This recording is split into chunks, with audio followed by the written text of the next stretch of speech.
புடிச்சவங்க லூசு பயலுங்க எப்ப எதை பண்ணுவாருன்னு யாருக்கும் தெரியலங்க குழந்தை போல சட்டை செய்யும் கிறுக்கு பேசுங்க தலைவர் தான் எல்லாருக்கும் பிடிச்ச பீசுங்க கவுண்டர் எல்லாம் ஒருத்தே தலை காமெடியில கெத்து ஸ்ட்ரெஸ் காலி பண்ணும் எங்க டிஜே சித்து சிரிக்க வைக்கிறாரு எல்லாரையும் கூலா சித்துவ பாக்குறாங்க வீட்டுல ஒரு ஆள் மண்டக்கோளர் புடிச்சவங்க லூசு பயலுங்க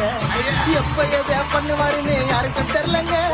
குழந்தை போல சட்டை செய்யும் கிறுக்கு பேசுங்க தலைவர் தான் எல்லாருக்கும் பிடிச்ச பீசுங்க கவுண்டர் எல்லாம் ஒருத்தே தலை காமெடியில கெத்து ஸ்ட்ரெஸ் காலி பண்ணும் எங்க டிஜே சித்து சிரிக்க வைக்கிறாரு எல்லாரையும் கூலா சித்துவ பாக்குறாங்க வீட்டுல ஒரு ஆள்